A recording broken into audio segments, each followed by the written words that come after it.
Mesdames, Messieurs, bonjour. Merci de nous suivre sur votre plateforme Evenprod. Vous êtes dans votre émission Grand Témoin, votre nouvel espace de réflexion et de débat constructif. Nous y accueillons des experts reconnus, figures emblématiques, décideurs clés et acteurs du changement pour qu'ils partagent leurs expériences, leurs analyses et leurs perspectives sur les sujets brûlants qui façonnent notre Sénégal, notre Afrique. Pour ce premier numéro, nous avons le plaisir de recevoir un homme d'État qui a été ministre pendant près de 12 ans. D'abord ministre de l'Enseignement supérieur et de la Recherche et porte-parole du gouvernement, puis ministre de l'Éducation nationale dans le premier gouvernement du président Macky Sall et enfin ministre de l'eau et de l'assainissement durant tout le second quinquennat du président Sall. Dans l'arène politique, il a gardé une dignité rare, une élégance de parole et de posture. Ces mots ne sont pas des pierres jetées, mais des pensées mûrement réfléchies. Vous le verrez dans cette émission, des mots posés à l'aune de l'expérience empirique. Bonjour Serigne Mbaye Thiam. Bonjour Chérif. Je voudrais d'abord remercier Evenprod de m'avoir fait l'honneur de m'inviter comme premier invité, pour me répéter, de cette émission que vous inaugurez aujourd'hui, Grand Témoin. J'ai répondu favorablement pour plusieurs raisons. Premièrement, je pense que lorsqu'on a en charge d'avoir une parole publique, on doit accepter de débattre, d'échanger, mais sans pour autant tomber dans l'invective. Et en même temps, je pense avoir capitalisé un certain nombre d'années, de vie d'abord et d'expérience pour être témoin, petit témoin, oui, de quelque chose à partager. Mm. Et j'ai accepté aussi, je dois le dire, par l'appréciation que j'ai du professionnalisme avec lequel vous conduisez, vous, Chérif, les débats. Merci. Je pense que dans l'espace médiatique du Sénégal, c'est quelque chose qui permet de hisser les hommes politiques et les hommes publics à un certain niveau, qui leur permettent d'échanger utilement avec le Sénégal.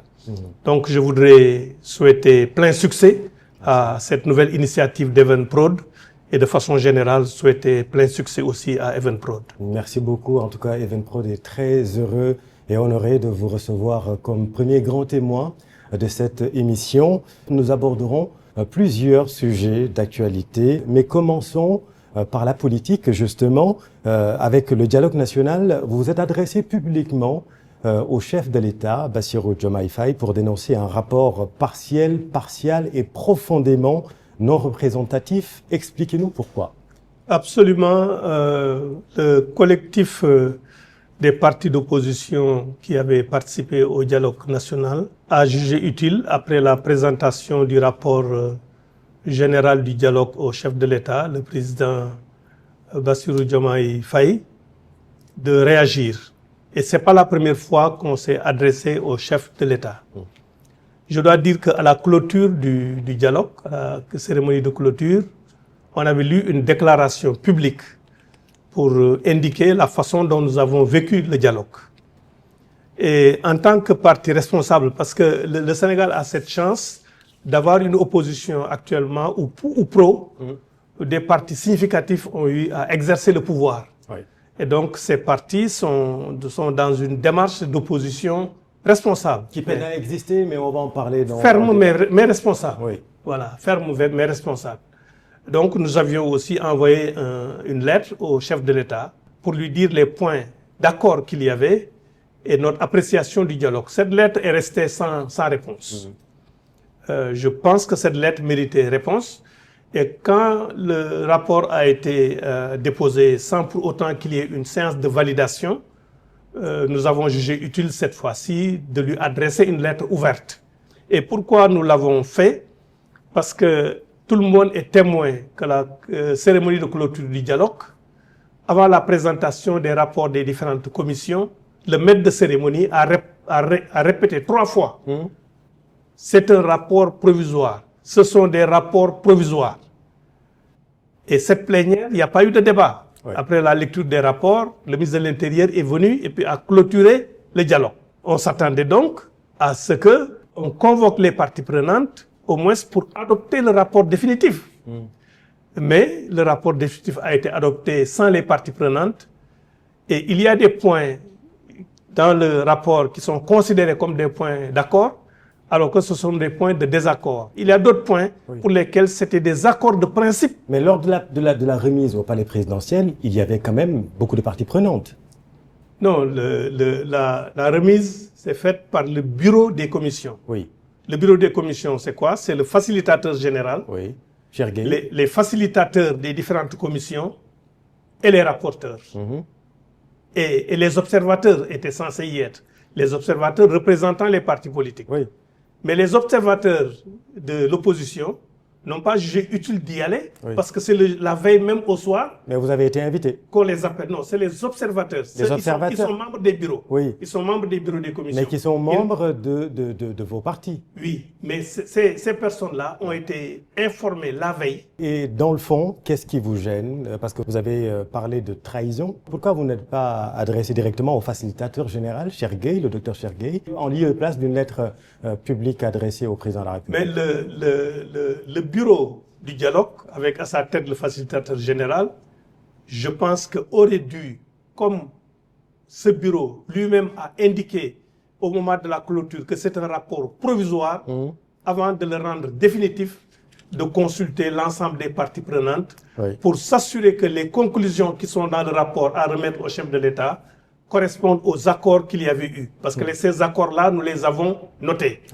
Et je cite seulement un accord. Le rapport dit qu'il y a un point d'accord sur le basculement automatique des primo-électeurs. Et ça, c'est un document de consensus que moi-même j'ai proposé à la majorité, à leurs représentants, en leur disant que le basculement automatique ne peut pas le faire. Parce que nous ne sommes pas dans un pays où le vote est obligatoire. C'est le citoyen qui décide d'aller s'inscrire ou non sur le fichier électoral. C'est le citoyen qui décide d'aller voter ou non.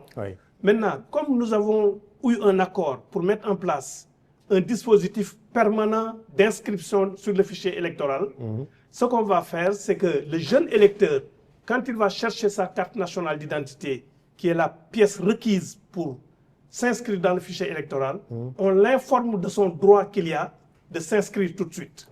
En sachant que l'inscription est permanente, donc il peut quitter le commissariat de police ou la gendarmerie et aller tout de suite dans le dispositif d'inscription permanente pour s'inscrire, s'il le souhaite. Donc, et ils ont dit dans le document qu'il y a un basculement automatique, il y a un accord. Il n'y a pas d'accord sur ça. Et aujourd'hui, vous vous attendez à quoi après la publication de cette lettre? Ce que nous souhaitons, c'est que le système démocratique du Sénégal a cette particularité d'avoir été bâti sur le consensus depuis 1992. Ce n'est pas trop tard. Je pense que nous avons demandé au président de mettre en place un comité de suivi des conclusions du dialogue, de concertation autour des textes qui doivent être préparés.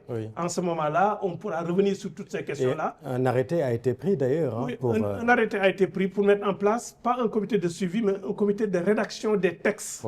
Il y aura des sessions élargies. Est-ce que les discussions peuvent se poursuivre? Oui, les discussions peuvent se poursuivre parce que ce sont des questions... Donc rien n'est encore figé? Non, rien n'est figé. Enfin, c'est l'appel que nous faisons au président, qu'il se mette dans sa posture, de chef de l'État qui écoute tous les Sénégalais et qui prend la meilleure décision pour notre pays. Alors, Serigne Mbaye Thiam, vous avez participé à ce dialogue en tant que membre du Parti socialiste et tout le monde s'est interrogé sur la responsabilité de ses dirigeants dans l'affaire de l'immeuble du HCCT, vous le savez, acquis par l'État en 2024. De 2014 à 2024, l'État a continué, c'est le président de la République qui nous l'apprend à la stupeur générale. Donc l'État a continué à payer des loyers pour un bien qui lui appartient avec un préjudice estimé à environ 3 milliards de francs CFA. Rappelons que le HCCT a été dirigé par feu Ousmane Tanor Dieng et l'actuel secrétaire général du parti, Mme Aminata Mbengue Ndiaye.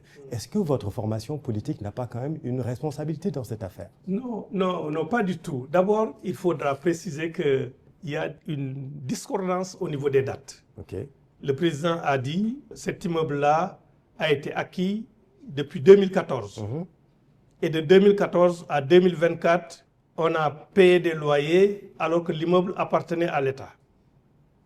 Je rappelle que le Haut Conseil des collectivités territoriales, HCCT, dérive du référendum de mars 2016. C'est en 2016 que le HCCT a été institué dans la Constitution. Les élections pour le HCCT ont lieu en septembre ou octobre, je crois, et c'est en novembre que le HCCT a été installé. Oui. Donc, on ne peut pas dire qu'un immeuble a été acheté pour le HCCT depuis 2014. Ça, c'est le premier élément Non, il a dit qu'il faut clarifier. l'immeuble que le HCCT occupe. Occupé, L'immeuble voilà, existe voilà. depuis. Voilà, c'est Oui. ça. Donc, mais il faut préciser ça, parce Oui. que le HCCT a été installé en novembre 2016 au centre de conférence Abdou Diouf par le président Macky Sall. Oui.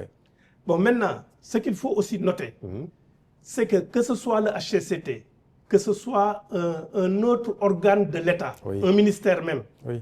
Qui occupait Qui occupe- l'immeuble avant le HCCT. oui, oui, Oui. quel que soit le cas d'une institution de l'État ou d'un ministère, ce ministère technique n'a pas à signer de bail et n'a pas à acheter un immeuble. C'est d'autres services de l'État qui signent un contrat de l'équation Oui. ou bien qui achètent un immeuble Oui. et on dit au ministère de l'eau et de l'assainissement, que j'ai occupé par exemple, ministère de l'éducation, on vous a trouvé des locaux ici. Vous ne pouvez pas contracter pour signer un contrat de location. En d'autres Aucun termes. ministère Oui. ne contracte pour signer un contrat de location.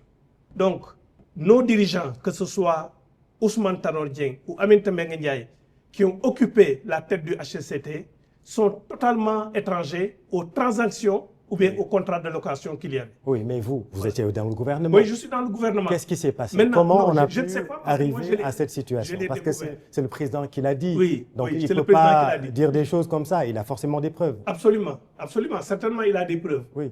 Certainement qu'il a des preuves. Mais vous avez vu que les informations qui ont circulé après disent que cet achat a eu lieu en 2018, y compris des gens de la majorité qui ont donné d'autres dates. Donc, en tant que personne responsable, il faut attendre d'avoir tous les éléments du dossier pour pouvoir apprécier. Mais maintenant, est-ce que vous avez un avis? Parce qu'on a beaucoup parlé du problème de gouvernance du président Macky Sall. Et ça, c'est quand même quelque chose de factuel. Oui, c'est pourquoi je vous dis, il faut attendre d'avoir tous les éléments. Mais dans tous les cas, si cette situation est avérée, ça veut dire que pendant une période, on a acquis un bien. Et pendant cette même période, on a continué à payer un loyer sur le bien. C'est de la négligence ou bien c'est une faute? C'est pire qu'une faute. Oui.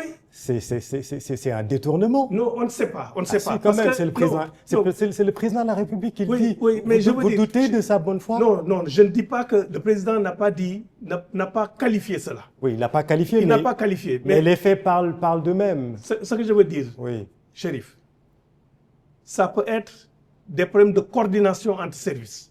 Moi, j'ai exercé des fonctions. Ça peut être des problèmes de coordination. Maintenant, si sciemment, une personne a dit on a acheté l'immeuble, mais je continue à payer des loyers, ça me paraît tellement gros. Absolument. Parce que personne ne peut imaginer que ça ne sera pas découvert. C'est extrêmement grave. Et puis le préjudice quand même. Mais je veux dire, personne ne peut imaginer que ça ne sera pas découvert. Donc, c'est soit un problème de circulation d'informations entre des services de l'État. Maintenant, si c'est délibéré pour pouvoir capter des ressources, c'est une chose extrêmement grave, bien sûr. En janvier dernier, pour rester toujours sur le Parti socialiste, vous avez appelé à l'unification des socialistes, à l'image du congrès d'Épinay de 1971 en France, dans un contexte ici au Sénégal où l'opposition, je le disais en début d'entretien, peine quand même à exister face au PASTEF qui peu ou prou bénéficie encore d'une certaine opinion favorable. Pensez-vous que le salut peut venir du passé? Non, le salut ne peut pas venir du passé. Oui. Le salut ne peut venir que de l'avenir, du futur. Mais ce futur appartient à ceux qui aujourd'hui gèrent le Parti socialiste, qui doivent se projeter sur l'avenir. Le Parti socialiste, c'est le passé aussi, Serigne Mbaye Thiam. C'est le passé en termes d'exercice du pouvoir. Dans tous les pays du monde, il y a une règle générale. Il n'y a pas d'animation aujourd'hui, il n'y a pas d'activité. Mais c'est le parti prêcher un convaincu. Oui. Prêcher un convaincu. Bien sûr. Parce que je l'ai dit dans l'appel que j'ai là. Dans le texte que j'ai fait le 5 janvier, j'ai indiqué que le Parti socialiste doit être reconstruit. Je n'ai même pas parlé de relance ou bien de remobilisation. J'ai parlé de reconstruire le Parti socialiste. Parce que le Parti socialiste est un parti qui a exercé le pouvoir pendant 40 ans et qui n'a jamais fait sa mue de parti au pouvoir en parti d'opposition. Oui. Nous avons continué Oui. à nous comporter comme si nous étions toujours au pouvoir. C'est la raison pour laquelle j'ai parlé de reconstruction du point de vue des règles de fonctionnement et d'organisation du Parti socialiste, du point de vue de ça, d'une nouvelle offre politique à proposer, et pour être en phase aussi avec l'instantanéité de la gestion de l'information. Même si cet appel n'a pas connu un franc succès, hein, parce que vous l'avez fait en janvier, on a vu quand même l'émiettement qui continue. Barthélémy Dias, par exemple, qui était un enfant du parti et a parti créer son mouvement, donc qui quitterait donc Khalifa Sall. Aujourd'hui, il n'y a rien qui annonce des retrouvailles de la famille socialiste, même au sens large. Hein. Les dynamiques politiques, ce ne sont pas des dynamiques que l'on décrète. C'est le mouvement social qui amène les forces sociales et politiques à se retrouver. À mon sens, il faudrait travailler pour qu'il y ait des plages de concertation, mais que les retrouvailles puissent se faire 2027-2028 à peu près. En ce moment-là, on peut être en maturité de pouvoir nous retrouver. On verra bien. Venons-en à l'épineuse question de l'assainissement. La ville de Touba a connu des inondations suite aux fortes précipitations du 2 août dernier. C'est une situation que nous avons subie à Evenprod puisque nous étions dans cette zone pour le besoin d'un reportage durant ces précipitations. La situation s'est améliorée. Comment jugez-vous, en tant que quelqu'un qui a occupé ce département durant 5 ans quand même, comment jugez-vous la gestion de ce secteur aujourd'hui? De façon générale, l'assainissement est très complexe, surtout en période d'hivernage. Notre pays a toujours été dans un programme de rattrapage. Et puis, en plus de ça, on assiste à une imperméabilisation croissante des sols. Aujourd'hui, vous n'entendez pas parler d'inondations dans des villages reculés parce qu'il n'y a pas un niveau d'imperméabilisation des sols avec des constructions en dur ou bien des routes en pavé ou bien des routes goudronnées qui font que l'eau ne s'infiltre pas.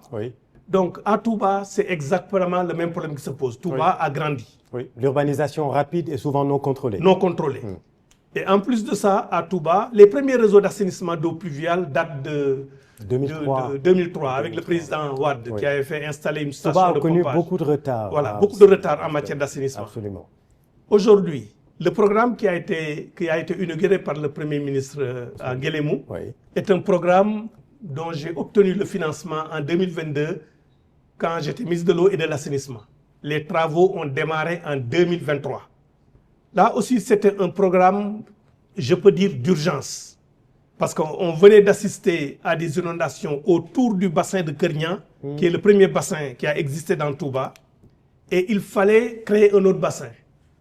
Je dois dire que le bassin de Nguélémou, à l'origine, nous, on l'avait positionné à Ngiranen.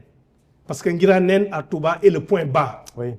Mais il y avait des difficultés de libération des emprises. Avec les gens qui étaient là-bas, les populations ne voulaient pas qu'on libère. Il a fallu l'intervention du chef religieux pour qu'on obtienne des populations de Nguélémou, qu'elles puissent libérer les emprises contre dédommagement. Et le dédommagement a été géré en 2023 en relation avec le gouverneur et le préfet. C'est un programme de 23 milliards. Je vais vous dire une chose. Allez-y.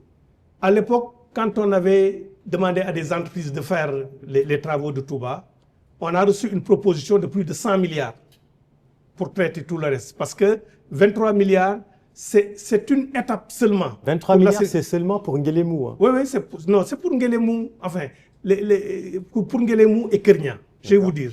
Les 23 milliards devaient permettre de créer un bassin annexe à Kernian. À Kernian, on a fait déguerpir 14 maisons sur 1 hectare et on a créé un bassin complémentaire à Kernian. Les 23 milliards aussi devraient permettre de créer un dalo entre le bassin de Kernian et le bassin de Nguélémou. Pour que si jamais à Kernian on a un trop-plein, qu'on puisse ouvrir une vanne pour que l'eau puisse se déverser sur le bassin de Nguélémou. Les 23 milliards aussi ont permis à Touba d'avoir 8 km de dalo. Les dalos, c'est du béton qu'on a mis sous terre, de 3 mètres de largeur sur 2 mètres de hauteur. Une voiture même peut passer dessus. Moi, en visitant le chantier, j'étais debout dans les dallos, qui 2000... sont enterrés, 8 km de dallos. Et c'est construire aussi la station de Nguélémou et en même temps tirer des tuyaux sur 7 km entre Nguélémou et le bassin exutoire de Keur Kab. C'est ça les 23 milliards. D'accord. Voilà. D'accord. Mais c'est cet ouvrage qui a été inauguré, mais ça ne règle pas vraiment le problème de Touba. Ça règle un bassin versant. Oui. Lorsque nous avons fait le plan directeur d'assainissement des eaux pluviales, nous avons identifié 23 bassins versants. Les bassins versants, c'est les voies naturelles d'eau, là où l'eau quitte en hauteur pour se retrouver à un point plus bas. À date, nous avons traité 4 bassins versants. Ça veut dire que ce problème-là peut se reproduire l'année prochaine. Pas à Kernian et à Nguélémou. Ce qui s'est passé à Kernian et à Nguélémou, il y a de la négligence. Parce que quand le week-end là, c'est de la négligence. Le week-end du 2 août. Dans l'exploitation, c'est de la négligence. Surtout Kernian. Parce que Kernian, les pompes n'ont pas été déclenchées. Je ne comprends pas pourquoi les pompes n'ont pas été déclenchées. Les pompes inaugurées ce week-end-là. Non, à Kernian, on a renouvelé des pompes. Avec un tableau électrique. Quand on sent qu'il va pleuvoir, on doit déclencher les pompes.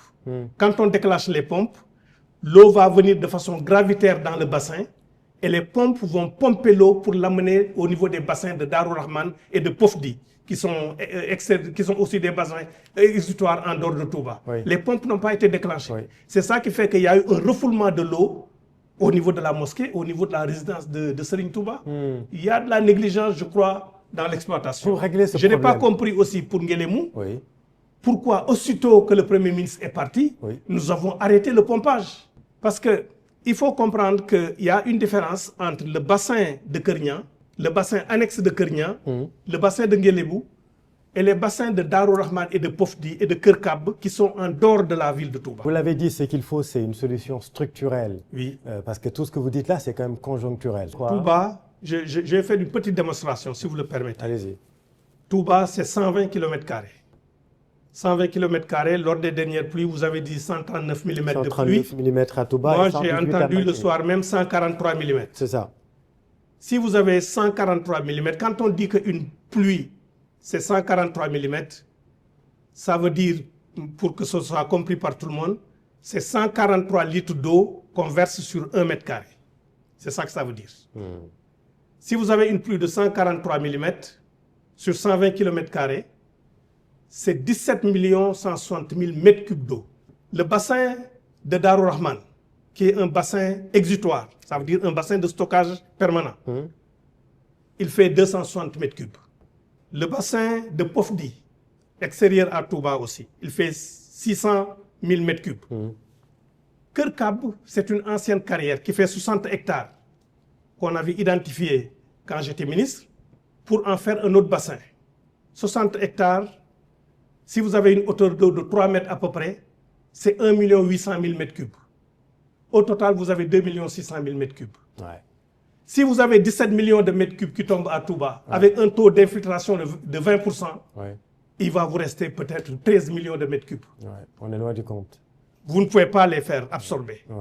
Sauf si maintenant, l'État met en place un programme intégré. Et c'est ça la deuxième étape. Un programme intégré qui fait que les bassins de Keur Kab, ces bassins tampons-là, ces bassins exutoires qui recueillent l'eau de stockage, sont utilisés pour de l'agriculture. En ce moment-là, il y a une utilisation de l'eau.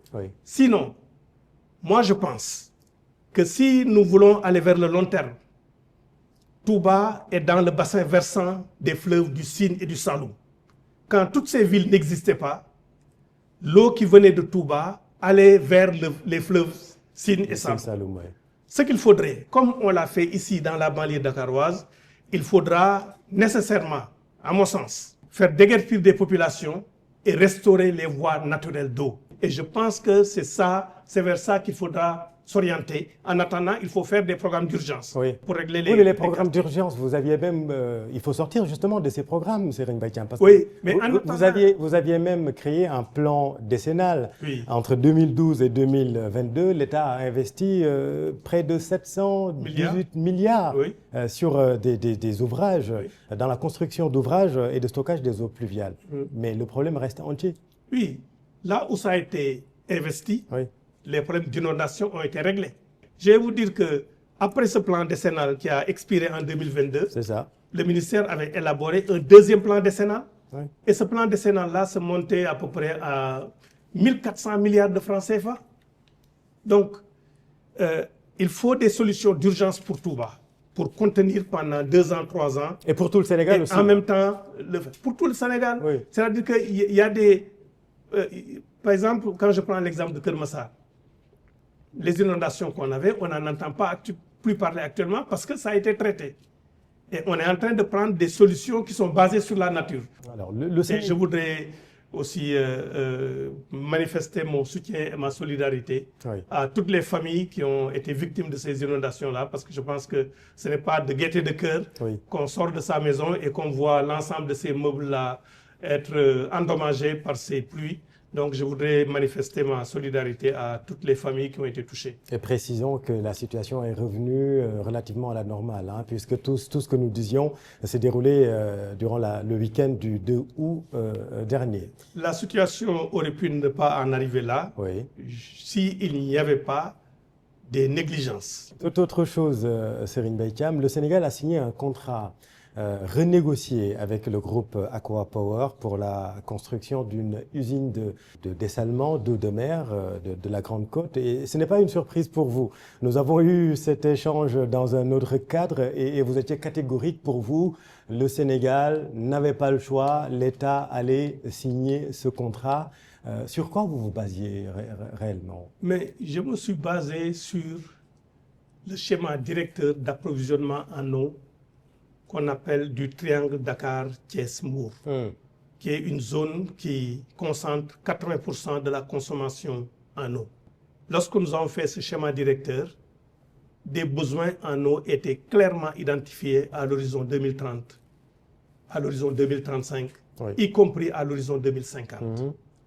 Et dans le plan de production pour faire face à ces besoins en eau, on avait positionné une usine de dessalement sur la Grande Côte, Oui. vers la zone du Lac Rose. Et pourquoi on l'a fait? Oui. Pour 3 objectifs. Oui. L'usine, pour préciser, devait produire 400 000 mètres cubes jour. En 2 phases. Oui. 200 000 mètres cubes jour dans un premier temps, dans une première phase. 200 000 mètres cubes jour dans une deuxième phase. Pourquoi nous l'avons fait? 3 objectifs. Le premier objectif, c'est augmenter la production d'eau. Le deuxième objectif, c'était diversifier les sources d'approvisionnement en eau. Et 3e objectif, c'était préserver les nappes souterraines que nous avons. Et au vu de ces 3 objectifs, je ne voyais pas un gouvernement responsable qui allait renoncer à cette usine de dessalement. Oui, mais... Donc, moi, je me réjouis Oui. que l'État du Sénégal ait signé ce contrat-là. Et je félicite le président de la République, je félicite le ministre de l'Hydraulique et de l'Assainissement Oui.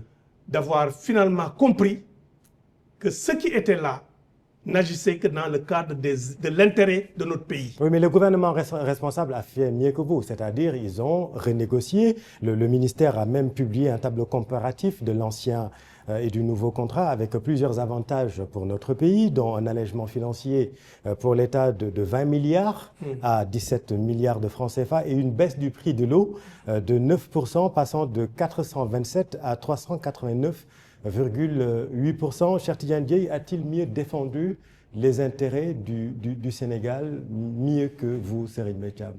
Bon, moi, je me souviens un peu de mes leçons de mathématiques quand j'étais au primaire. Oui. On nous disait que si vous voulez comparer 2 fractions, il faut les réduire au même dénominateur. Oui. C'est ça qu'on nous disait, non? Oui. Voilà. Vous étiez certainement mieux en maths que moi. Voilà. En tout cas, c'est ça qu'on nous disait. Oui. Sinon, vous ne pouvez pas les comparer. Oui. Alors là aussi, si on veut comparer les 2 projets, il faut les comparer à périmètre égal. Dans le contrat actuel, le périmètre a changé. On leur a donné 400 000 mètres cubes d'eau à produire et on leur a donné 300 mégawatts de centrales solaires. Oui, c'est un doublement de la capacité. Oui, c'est un doublement de la capacité. Maintenant, ce qu'il faut retenir, c'est qu'aujourd'hui, le parc de production indépendante d'énergie pour notre pays, à l'heure où je vous parle, d'énergie renouvelable, c'est 223 mégawatts. Ça veut dire qu'Aqua Power, à lui seul, on lui a donné une capacité de production et de vente d'énergie supérieure à tous les producteurs indépendants d'énergie qui se sont installés jusqu'à présent au Sénégal. Les plus grandes centrales que nous avons aujourd'hui, c'est les centrales de Tambacounda, je crois, et de Kolda, qui sont à 50 000 ou 60 000 mégawatts. Oui. Les autres, c'est des 20 mégawatts, et ainsi de suite. Mais donc, moi, je pense qu'à Aqua Power, ils ont été très habiles. Ils ont élargi le gâteau pour avoir à la limite une marge qui est supérieure à la marge qu'ils devaient avoir s'ils s'étaient limités aux 400 000 mètres cubes et à seulement 150 mégawatts utiles pour alimenter leur énergie. Oui. Donc, on n'est pas dans le même périmètre. Vous leur avez donné un business complémentaire. Ce business complémentaire-là dégage une marge. Cette marge peut être utilisée pour faire baisser le prix de l'eau. Et je dois dire, moi, je me réjouis et je félicite. Tout à l'heure, j'ai félicité le président et le gouvernement, Oui. notamment mon successeur, pour avoir compris que ce projet était utile et pour pouvoir avoir négocié. Oui. Je voulais féliciter aussi les techniciens, parce qu'on est dans la continuité de l'État. Oui. Et même les personnes qui ont négocié, parce que moi, quand j'étais ministre, j'étais entouré de gens. Oui. Le ministre ne prend que les décisions techniques, Tout à fait. enfin les décisions politiques Tout à fait. d'opportunité. Oui. J'étais entouré de gens et je suppose, et je peux même parier, que 3 personnes que j'avais dans l'équipe technique ont participé à cette renégociation. Oui. Il s'agit Allez-y. de mon conseiller technique, Amadou Diallo, qui est un homme compétent dans l'analyse, vraiment. Et de Adandaou, qui est le coordonnateur technique de la SONES, Oui. qui faisait partie de mon équipe de négociation et qui était dans la renégociation, je parie qu'ils y étaient. Oui. Et de Abdounia, qui était aussi mon conseiller technique à l'époque, Oui. qui est un cadre compétent. C'est eux qui l'ont conduit. Donc, l'un dans l'autre, on se rend compte que nous tous, on est dans les intérêts du Vous Sénégal. disiez la même chose. Et je vais vous faire une révélation, si vous le permettez. Allez-y. Donnez-moi 1 minute. Allez-y. Je vais vous faire une révélation. C'est pour vous montrer que... Parce que moi, je peux comprendre qu'on dise, OK, on a fait mieux. Mais si on veut installer dans la tête de l'opinion que les gens qui étaient là, ou en tout cas le ministre qui était là, n'a pas défendu les intérêts du Sénégal, ça, je ne peux pas l'accepter. Parce que j'ai fait mes humanités au Prytanée militaire de Saint-Louis, quand j'avais 12 ans. Ce qu'on nous apprend dans le milieu militaire, c'est d'abord d'honorer le drapeau de son pays, d'honorer la devise de son pays et de servir la patrie à cet âge-là. Et le contrat a été signé le 27 mars, je crois. Oui. En tout cas, c'était après l'élection. Après l'élection présidentielle. Je vais vous donner la primeur d'un courrier, un mail, que j'ai envoyé au négociateur en chef de Aqua Power à l'époque. Les Saoudiens. Je lui ai envoyé ça le 22 mars. On était bloqués dans les négociations, il subsistait encore des divergences. Et ce mail-là, j'ai fait ampliation à Charles Fall à l'époque, DG de la SONES, à Adandaou, dont j'ai parlé, certainement qui était dans la négociation encore, dans la renégociation, Oui. à Abdounia, actuel DG de la SONES, Oui. et à Amadou Diallo, dont je parle, qui était dans la négociation. Et ce mail fait entrevoir qu'on défend les intérêts du Sénégal. La personne à qui j'ai envoyé ça, quand vous regardez la photo autour du président, c'est celui qui était, quand vous avez la photo en face, c'est celui qui était La au photo, bout à gauche, la photo officielle de la signature. Voilà. Je lui disais ceci, il s'appelle Mohamed.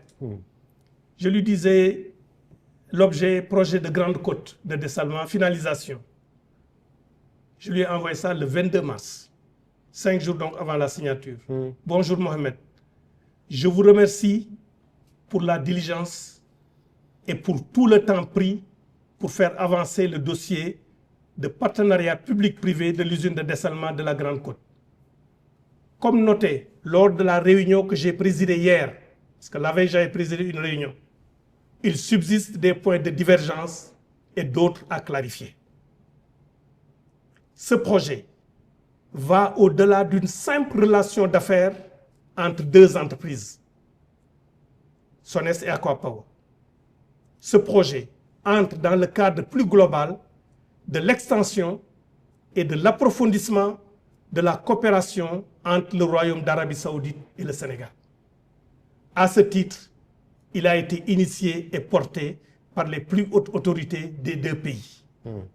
C'est pourquoi, au-delà des références solides de Aqua Power dans le domaine du dessalement, c'est cette volonté politique commune qui a justifié le recours à la procédure dérogatoire d'entente directe. Ce choix de procédure dérogatoire d'entente directe voudrait qu'Aqua Power puisse confirmer et garantir à la partie publique sénégalaise que ce qu'elle, Aqua Power, propose est en ligne avec ce qui se fait de mieux dans le monde.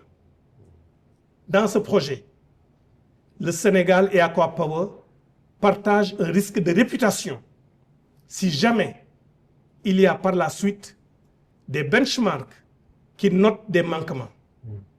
Ce risque de réputation est plus accentué pour le Sénégal compte tenu du contexte politique et électoral actuel. Cette garantie de Aqua Power doit être au moins un engagement moral qui pourrait être consigné dans le préambule du contrat. Cela donnerait à la partie publique sénégalaise plus de confort à signer le contrat avec la compréhension mutuelle que s'il y a par la suite une préoccupation valable de risque ou de conformité juridique ou de réputation, les parties sénégalaises et Aqua Power conviendront de bonne foi de renégocier, je n'ai pas dit de réviser, de renégocier pour l'adresser. C'est dans cet esprit que le contrat pourrait être finalisé dans les meilleurs délais. Cordialement, signé Serigne Mbaye Thiam, ministre de l'eau et de l'assainissement du Sénégal. Ça veut dire que... Quelqu'un qui envoie ce courrier, Oui. on peut le soupçonner de ne pas défendre les intérêts du Sénégal. Et je dois vous dire que ce message que j'ai envoyé, lors de la passation de service avec mon successeur, Cheikh Tidiane Dièye, devant les inspecteurs généraux d'État qui supervisaient la passation, je lui ai lu ce courrier-là. Donc, dans le contrat qui a été signé, on avait prévu des mécanismes de négociation, de renégociation ou de révision. Oui. Parce que dans un contrat PPP, même dans le contrat là qui est signé, Oui. Aqua Power peut dans 1 mois, dans 2 mois, dans 3 mois, Oui. revenir voir le gouvernement du Sénégal pour lui dire que j'ai fait le tour pour le closing financier, mais il subsiste des risques que les financiers ne veulent pas supporter. Oui, mais juste une question, s'il vous plaît. Donc c'est ça un contrat PPP. Oui. Il n'est pas figé. Et quand vous avez dit aussi, quand je suis venu vous voir, je crois ici en janvier, Oui. je vous avais dit, 1, ils sont obligés, ils vont renégocier. J'avais dit 2, il y a 3 leviers de négociation qui sont déjà prévus, qu'ils peuvent activer. 1, c'est jouer sur l'énergie. Oui. S'ils décident de donner plus d'énergie à Aqua Power, de lui donner plus de gâteaux, Oui. Aqua Power peut réduire son prix. Oui. 3, le financement. On a dit, l'Arabie Saoudite, les autorités l'ont porté. Une fois qu'on a signé, on s'adressera à l'Arabie Saoudite pour avoir une part de concessionnalité dans le financement qui est plus importante. Oui. Cette part de concessionnalité, il était prévu que ça allait être répercuté sur le prix de l'eau. 3, on a dit, si on lance un appel d'offres pour avoir l'usine, à l'époque c'est ça qui était, si on lance un appel d'offres pour le prix de l'usine, qui était évalué à 459 milliards, si ça baisse de 2% ou 2,5%, je ne me souviens plus, c'est Aqua Power qui prend la marge. Oui. D'accord, la baisse. Oui. Si ça baisse entre 2% et 8%, Aqua Power prend 50% de cette marge, la partie sénégalaise prend 50%. Oui. Si ça baisse au-delà de 10%, la partie sénégalaise prend la totalité. C'était un signe de blocage. Parce que le DG de la SONES est venu me voir en disant qu'ils veulent que quand l'appel d'offres va baisser, que la SONES prenne tout. Je lui ai dit, mais si vous le faites, Aqua Power qui va lancer l'appel d'offres n'a aucun intérêt pour que le prix baisse. Si vous êtes en business, c'est Aqua Power qui lance l'appel d'offres. Pour que Aqua Power ait intérêt à faire toutes les diligences pour avoir un prix d'appel d'offres qui est inférieur au prix qui est posté dans l'offre. Il faut leur dire que si ça baisse d'une certaine façon, vous avez un intérêt, soit qu'on partage.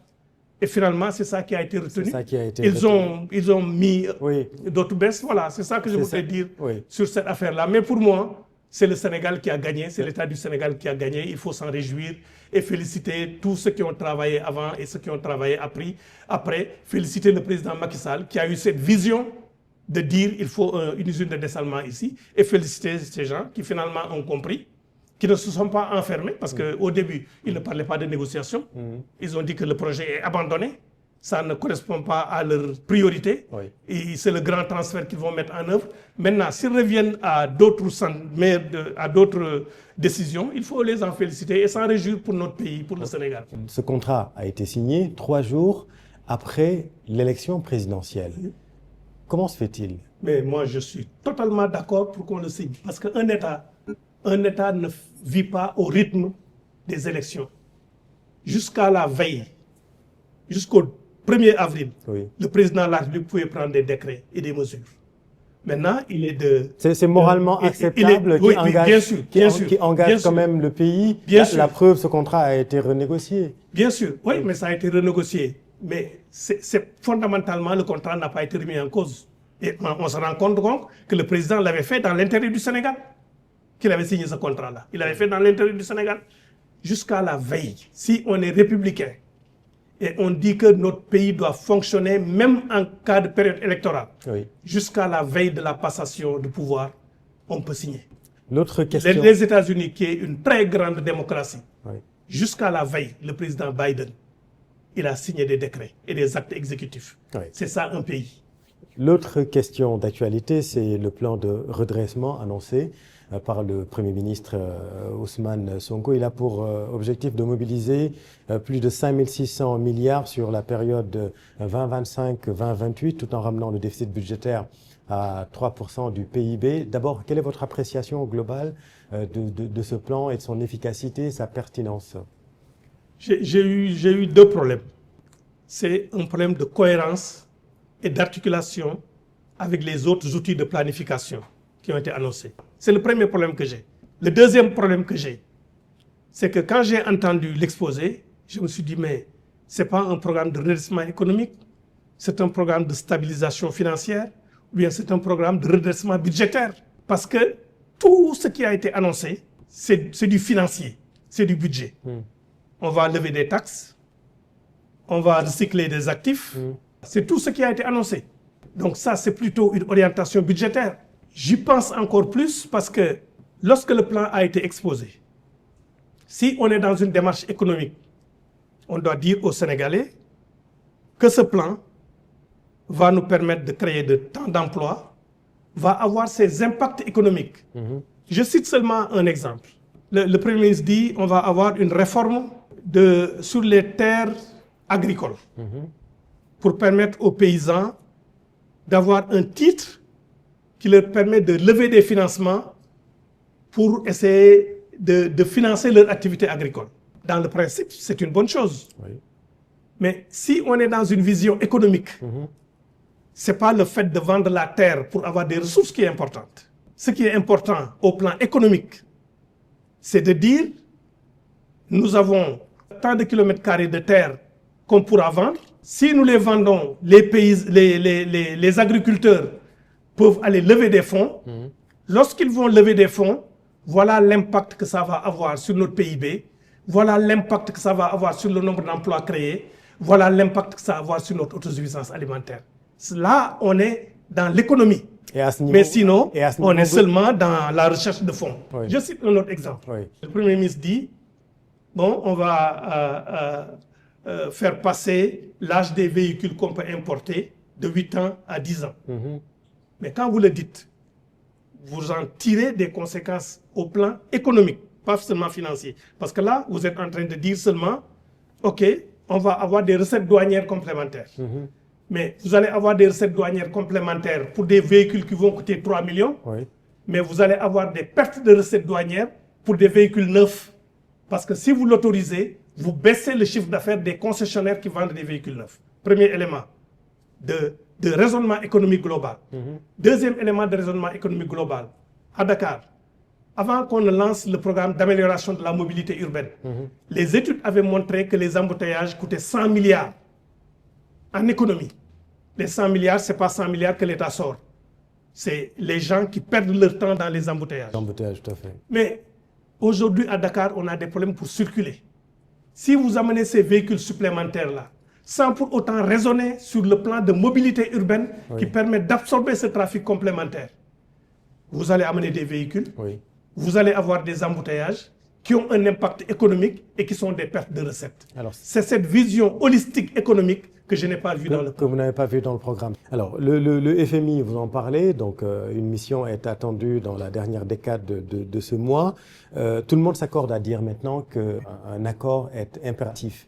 Quel est votre avis sur ce sujet? Oui, c'est impératif parce que, vous savez, les partenaires financiers internationaux, chaque partenaire ne peut pas, au moment de prêter de l'argent à un pays, venir faire toutes les diligences pour contrôler si le pays est en bonne santé financière, est capable de rembourser et ce programme-là est pertinent. C'est le FMI qui Voilà. s'en charge. Les gens l'ont délégué au FMI. Tout à fait. Et le FMI, ce n'est pas seulement vis-à-vis de nos pays. Le FMI fait les mêmes analyses pour la France, pour les autres pays. Rien ne justifie le retard du FMI dans le décaissement. C'est ce qu'a dit le Premier ministre. Qu'en pensez-vous? Je ne sais pas, parce que c'est eux qui ont déclenché cette situation-là. Parce que Oui, mais dès l'instant- ils ont trouvé oui, une situation oui, dès l'instant- après oui. un rapport. Voilà, dès l'instant, mais ce rapport même n'est pas achevé. Parce que ça montre quand même que les choses ne sont pas aussi simples. Lequel rapport? Celui de la Cour Non, des comptes ou oui, de non, mais Mazars? ce n'est pas achevé. Oui. Chérif, Oui. l'inspection des finances a fait un rapport Oui. en disant qu'il y a un surendettement de temps, de plus. Le déficit budgétaire est plus. D'accord? C'est ça, non? C'est factuel ce que j'ai dit. C'est ça. La Cour des comptes est venue et a remis en cause ces chiffres-là. Oui. C'est factuel. Tous les chiffres. La Cour des comptes a dit que la situation est beaucoup plus grave. Oui, donc n'a pas abouti au même chiffre que l'inspection C'est des ça. finances. Oui. Et apparemment, ce qui se dessine, c'est que le cabinet Fortis Mazars Oui. a des chiffres aussi différents. Tout à fait. Là, on parle de déficit budgétaire de 14% Voilà. et un encours de la dette représentant presque 120% Oui, du PIB. mais donc, tant que ça, ce n'est pas réglé, le FMI ne peut pas partir. Le FMI doit partir sur de nouvelles bases. Le FMI est en train d'étudier actuellement le rapport de Mazars. Par contre, il y a un point sur lequel il a raison. Et vous vous souvenez, lors de l'émission qu'on a tenue par ailleurs, j'avais indiqué que, mais je m'étonne que la Cour des comptes découvre ça, je m'étonne que le FMI le découvre. Je l'avais dit. Oui. Le FMI envoie ici tous les 6 mois des experts. Oui. Les données macroéconomiques sont des données qui sont en corrélation.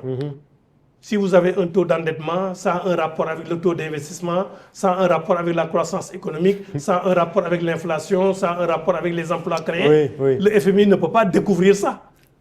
Donc je suis d'accord là avec le Premier ministre Oui. que le Quand FMI, il dit qu'il ne peut pas venir chaque année et de ne pas voir des éléments aussi gros. mais y compris C'est ce la qu'il a dit. BCEAO, Oui. y compris la BCEAO. Oui. Parce que la majeure partie du surendettement dont on a parlé, c'est le surendettement au niveau des banques nationales. C'est ça. La majeure partie. Absolument. Toutes les banques rendent compte des prêts accordés à la Banque centrale des États de l'Afrique de l'Ouest. Mais comment sortir quand même de ce blocage? Moi, je pense que le Sénégal doit tout faire pour renouer avec les FMI, parce que le Sénégal a eu, quand le président Macky Sall était là, a eu un programme sans décaissement avec le FMI. Dans un premier temps. Parce que vous pouvez avoir un programme sans décaissement, Oui, oui. où le FMI vient seulement donner l'onction Oui, ça pour c'était la communauté internationale. l'ICPE. Oui, oui, on l'avait eu ici. Oui, Donc oui. on peut avoir un programme sans décaissement, mais qui donne l'onction. Donc il faut le faire. Et il faut arrêter aussi de se fâcher avec tout le monde au plan international. De traiter des pays partenaires d'une certaine façon. Parce que, vous savez, les rapports entre les nations, c'est comme les rapports entre les êtres humains, entre les hommes. Dans leur carrière, quelquefois des hommes, ils ont un mentor, ils ont un soutien. C'est les mêmes rapports qu'il y a au niveau international. Bien sûr, dans le principe, l'ensemble des nations sont à égalité. Dans le principe, l'ensemble des nations sont à égalité. Oui. Mais les 5 doigts de la main là, il y en a qui sont, il y a un doigt qui est plus gros, l'autre qui est plus petit, l'autre qui est plus... Donc il faut tenir compte de ces éléments dans les rapports avec les gens. Oui, on a le droit quand même de revendiquer sa souveraineté. Bien sûr, il faut revendiquer sa souveraineté. Oui. mais on n'a pas besoin de le répéter tout le temps. Parce que si on le répète tout le temps, c'est comme si on a un complexe d'infériorité, de souveraineté. Vous pensez qu'on en fait On n'a pas besoin de le répéter. Qu'on en fait trop? Ursolenka disait le tigre n'a pas besoin de proclamer sa tigritude. Il dit sa proie et la mange. Oui. Voilà. On n'a pas besoin de dire qu'on est souverain. Oui. Mais sur ce dossier-là, donc je le répète parce que c'est extrêmement important quand même. Une mission est attendue dans la dernière décade. Qu'est-ce qu'il faut faire? Est-ce que vous vous attendez à quoi d'expérience?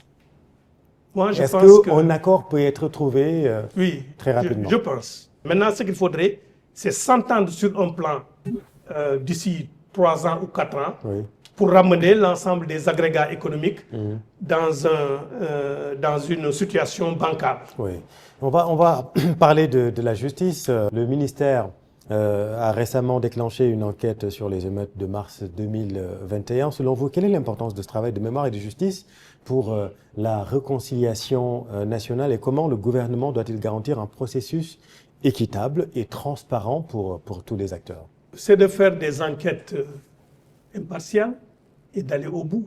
C'est-à-dire? Parce que vous vous souvenez, Chérif, que moi j'ai été victime d'attaques. C'est vrai. On a attaqué ma maison. On a jeté un cocktail Molotov. En matière de droit pénal, l'assassinat et la tentative d'assassinat sont punis de la même façon. Oui, mais quand on jette le cocktail Molotov... Là, vous me parlez de dégâts matériels. Non, je ne parle pas de dégâts matériels. À côté, il y a quand même... Non, je ne parle pas de dégâts matériels. Oui, mais c'est important. Non, je ne parle pas. Il y a eu des morts d'hommes. Il y a 80 morts. Non, attendez. Ça c'est une vie humaine.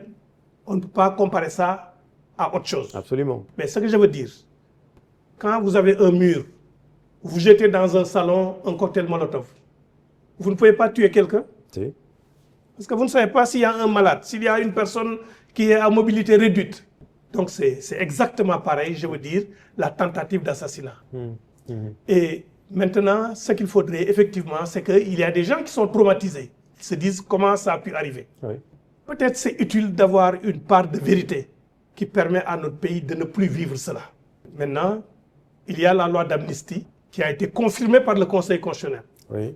Je ne sais pas les implications juridiques que ça va poser, mais je pense qu'on doit regarder ces événements-là, non pas dans un but de vengeance, mais de comprendre ce qui s'est passé pour que ça ne se reproduise pas pour notre pays. Oui. Quels sont selon vous les risques d'un processus de reddition des comptes trop rapide ou trop médiatisé? Comment trouver en d'autres termes le juste équilibre entre l'exigence de transparence de la population, parce qu'il y a une demande aujourd'hui à ce niveau, et la nécessité de respecter les procédures judiciaires, justement? À trop médiatiser cela, on fragilise l'opération. Je pense que, comme le ministre de la Justice, je l'ai entendu une fois le dire, je crois, à l'Assemblée, ça doit se faire dans la sérénité et dans l'ordre normal des choses, sans pour autant qu'on soit dans une dynamique de... tant que la personne n'a pas eu un jugement définitif, nous ne devons pas douter de la bonne foi des gens. Oui, mais c'est un impératif quand même de oui, bien sûr, c'est un impératif permanent. Tout à fait. Ça me permet d'ailleurs de réagir sur une question pour moi qui est extrêmement grave, parce que j'ai entendu un acteur politique dire que pour la reddition des comptes, le remboursement des sommes dues, même si une personne est décédée, on doit prendre ses héritiers, les fonds. Je ne sais pas, peut-être que c'est une erreur de communication qu'il a eu à faire. Il y a 2 cas de figure. S'il y a un jugement définitif qui dit que telle personne a détourné de l'argent et que le jugement est définitif et que la personne décède après, bien sûr, le jugement est exécuté. Même s'il a laissé des biens pour ses héritiers, ces biens seront saisis. Maintenant, si la personne est accusée, ou bien si la personne il y a le procès qui est en cours d'instruction, cette personne n'a pas encore été jugée, comment vous pouvez aller prendre ses biens? Si la personne décède, elle ne peut pas se défendre au tribunal. Elle ne peut pas se défendre parce que c'est une responsabilité personnelle. Si on dit que Serigne Mbaye Thiam a détourné, c'est Serigne Mbaye Thiam qu'on juge. On ne juge pas sa famille. C'est cette personne qui est au tribunal qui dit, voilà, j'apporte des preuves que je n'ai pas détourné, ainsi de suite. On condamne la personne. En ce moment-là, si c'est définitif, même si elle décède, les biens sont saisis. Si la personne n'est pas condamnée, je ne vois pas comment on peut présumer que la personne a détourné et on prend l'héritage de... Si on s'achemine dans ça, c'est très grave pour notre pays. C'est problématique. C'est problématique, oui. Bien sûr que c'est problématique.